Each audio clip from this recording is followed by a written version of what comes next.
Hey, welcome to my channel. So the Mets lost. I mean, they won yesterday's game against the the Astros, and it was hitting that got them into it. But it's showing now that the weakness is showing. So long as the other pitching staff has good pitching, hitters are going to go in a slump. The thing is, it comes down to defense, and the problem is the Mets have no bullpen. They have no relief pitching. You saw Reed Garrett; he could not sustain him with a 6-4 lead. I mean, granted, Miguel had it 6-1, but in the fifth inning, he gave up those three extra runs, unfortunately, which kind of sucks, but it happens. Um, is this a case where the Mets can still roll with this and still win tomorrow's game? It all depends, honestly, because now between tomorrow till next Friday, they have consecutive games against the Astros, then against the Nationals, 4 games against the Nationals, and then the Pirates.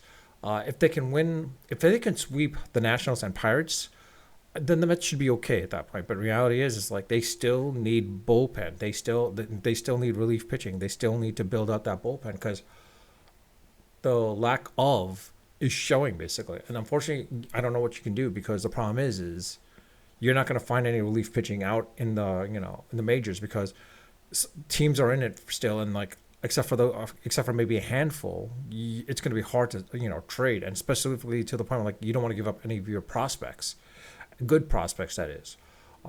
Quite honestly, it's a case where like I hate to say this, but the Mets are going to have to like go into their farm system and see if they can get some pitchers from their farm system, bring them up and as relief pitchers, and hopefully that could help them out. I don't know, we'll see, and hopefully also evaluate them to see how good they are, as a pitchers, because at that point you'll know if they're good enough. Hey, we'll keep them on, and then maybe push them towards the starter role. I mean, let's be honest.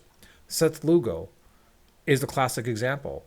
He was from the minors, went in as a relief more than anything else, and like he was showing how good of a relief pitcher he was. That when they pushed him towards the starting pitching, he was decent enough to hold him in place, him and Heilman. But the problem is like they weren't that great as starters, and they realized that, and they saw that to the point like when they put him back into relief pitching, they into the bullpen, they showed how good of a relief pitching they were basically. So it's one of those things where this would be good maybe for the Mets to like call up some players from from the farm system and bring them up into the relief pitching. Now, granted, they can't replace Diaz because he's still in that 10-game suspension, so you're not allowed to replace him. But I hate to say it's like bring maybe one of the players in the infield down, or one of the outfielders down to the minors so that you can actually bring up a player. But in any case, let's see what happens.